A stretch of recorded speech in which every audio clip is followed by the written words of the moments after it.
Members, Mr. Speaker, I stand before you today to introduce into the legislature the National Violence Reduction Strategy.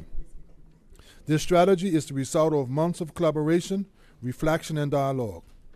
Tabling this strategy today marks a significant step forward in this government's unwavering commitment to addressing the pressing issue of violence in our community. Mr. Speaker, as a nation, we face a challenge that has deep and wide-reaching consequences. Violence in all its forms, be it youth violence, gang-related activity, interpersonal conflicts, psychological abuse, or antisocial behavior, affects every part of our society. It undermines the very fabric of our island, placing at risk the safety, security, and well-being of our families and the future of our country. But Bermuda is resilient. Together we can heal, restore peace, and rebuild our island on the principles of respect, empathy, and unity. Mr. Speaker, the National Violence Reduction Strategy is not just another policy document. It is a testament to our collective will to put an end to violence in all its forms. It is the result of a 2-day consultative workshop where key stakeholders from across the public and private sectors, faith-based organizations, community groups, sports clubs, and government agencies came together to identify solutions and forge a path forward. We are deeply grateful for their contributions and the robust dialogue that has shaped this plan. A special thanks must also go to the Ministry of National Security's Gang Violence Reduction Team, whose tireless efforts have been instrumental in crafting this strategy.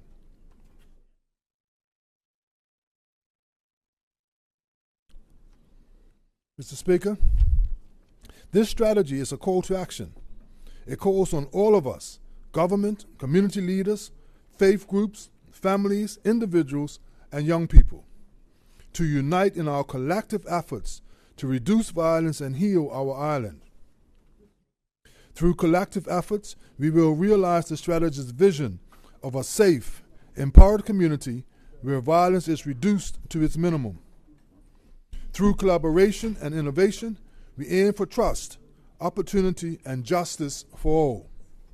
Together, we envision a future where understanding and connection replace violence, fostering a brighter, safer tomorrow. Mr. Speaker, the National Violence Reduction Strategy outlines a comprehensive, multifaceted approach to prevention, intervention, and rehabilitation. By recognizing the root causes of violence, whether they be economic hardship, lack of opportunity, social alienation, or generational trauma, we aim to create lasting change. It emphasizes the need to empower our youth, to protect the most vulnerable among us, and to ensure that those who commit acts of violence are held accountable, while also being given pathways to rehabilitation and reintegration into society.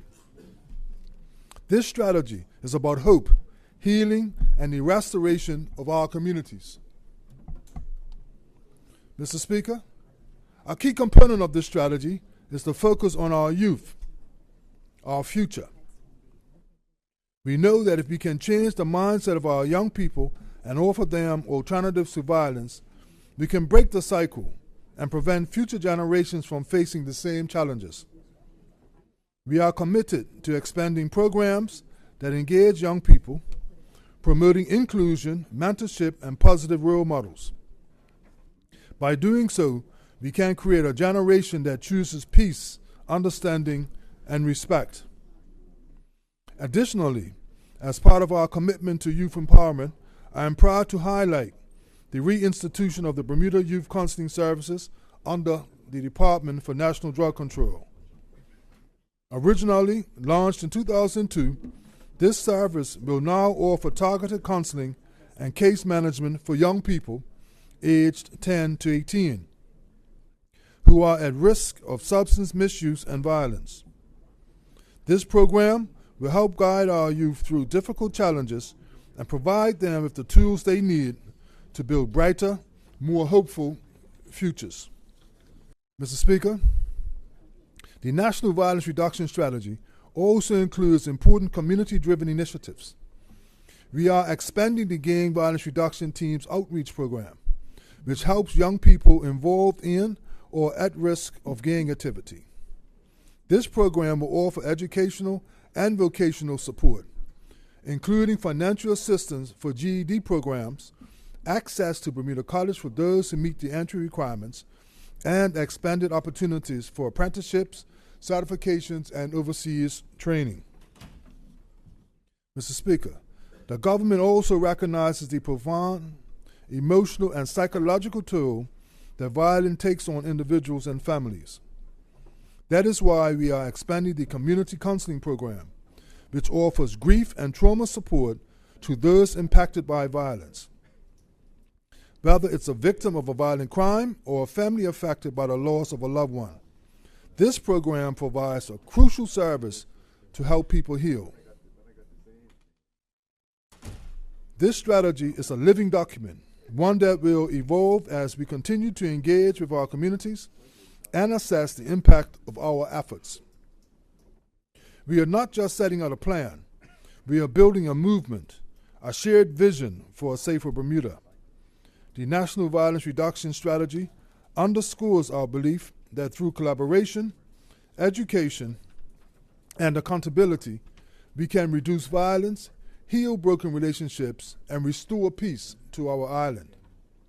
Mr. Speaker, we stand at a critical moment in our history, and the decisions we make today will shape the future we leave for our children and our grandchildren.